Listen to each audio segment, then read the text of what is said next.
உறவுகள் அனைவருக்கும் வணக்கம். பேரறிஞர் அண்ணா அவர்கள் சொன்னார், வடக்கு வாழ்கிறது தெற்கு தேய்கிறது என்று சொன்னார். அன்றைக்கு அவர் சொன்னார், அதே நிலைமை தான் இன்றும். இன்றைக்கு தெற்கு தொகுதி தேய்ந்து கொண்டுதான் இருக்கிறது, வடக்கர்கள் வாழ்ந்து கொண்டுதான் இருக்கிறார்கள். அதே பேரறிஞர் அண்ணா அவர்கள் சொன்னார், வடக்கர் நல்லவரும் இல்லை நம்மவரும் இல்லை என்று சொன்னார். அவரை தலைவராக ஏற்றுக்கொண்ட இந்த திமுக வடவர்களுக்கு வாக்குரிமையை இந்த ஒன்றிய அரசு கொடுத்து கொண்டிருக்கிறது. அதை வேடிக்கை பார்த்து அனுமதித்துக் கொண்டிருக்கிறது இந்த ஒன்றிய அரசு. இந்தி தெரியாது போடா என்று சொல்றாங்க. நாம் தமிழர் கட்சி நாங்க சொல்றோம், இந்திக்காரனை வெளியே போடா என்று நாங்க சொல்றோம். பேசுவாங்க, இவங்க பேசுவாங்க, ஆரிய எதிர்ப்பு பேசுவாங்க, எல்லாம் பேசுவாங்க. ஆனா இந்த கோயம்புத்தூரை பொறுத்தவரையும், அது இந்த தெற்கு தொகுதியை பொறுத்தவரையும், இதே பக்கத்துல இந்த கூட்டம் நடந்துருக்கு. 100 மீட்டர்ல இடையர் வீதின்னு ஒரு வீதி இருக்கு.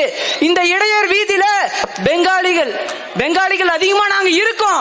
அதனால இது பெங்காலி வீதின்னு மாத்துங்கன்னு 2 வருஷத்துக்கு முன்னாடி போய் மாவட்ட ஆட்சியர் சந்திச்சு மனு கொடுத்திருக்காங்க. நினைச்சு பாருங்க, திராவிட மாடல் ஆட்சியில் இப்படி நடக்குது. அண்ணன் சீமானவர்கள் ஆட்சியில இருந்து அப்படி நடந்திருக்குமா? ஒரு வாய்ப்பு கொடுங்க, ஒரு வாய்ப்பு கொடுங்க.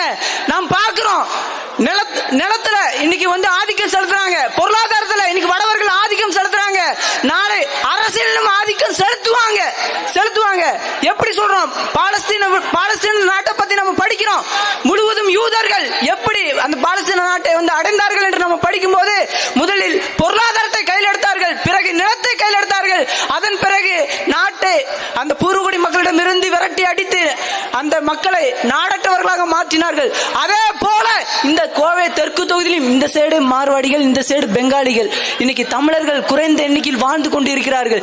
இது நாள் வரையும் இதே இந்த தெற்கு சட்டமன்ற தொகுதி உறுப்பினராக இருக்கக்கூடிய அக்கா வானதி சீனிவாசன் அவர்களால் யாரால வெற்றி பெற்றாங்க?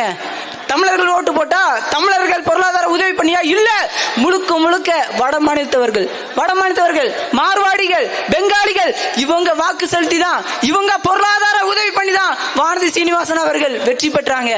ஆனா இந்த தேர்தல் அப்படி நாங்க விட மாட்டோம். இந்த தேர்தலை பொறுத்தவரையும் மற்ற தொகுதிகளில் எப்படி வேண்டுமானாலும் இருக்கலாம், ஆனா இந்த தொகுதியை பொறுத்தவரையும் இது தமிழர்களுக்கும் வடவர்களுக்குமான போராக இந்த தொகுதி இருக்கும். அதை நாங்கள் நிகழ்த்தி காட்டுவோம், உறுதியாக நிகழ்த்தி காட்டுவோம்.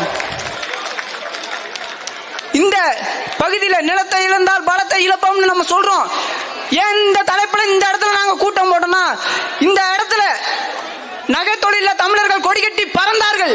ஆனால் இன்னைக்கு மார்வாடிகள் கொடிகட்டி பறக்கிறார்கள். தமிழர்கள் தொழிலாளியா, முதலாளியா இருந்த தமிழன் இன்னைக்கு தொழிலாளியா போய் உட்கார்ந்துருக்கான்.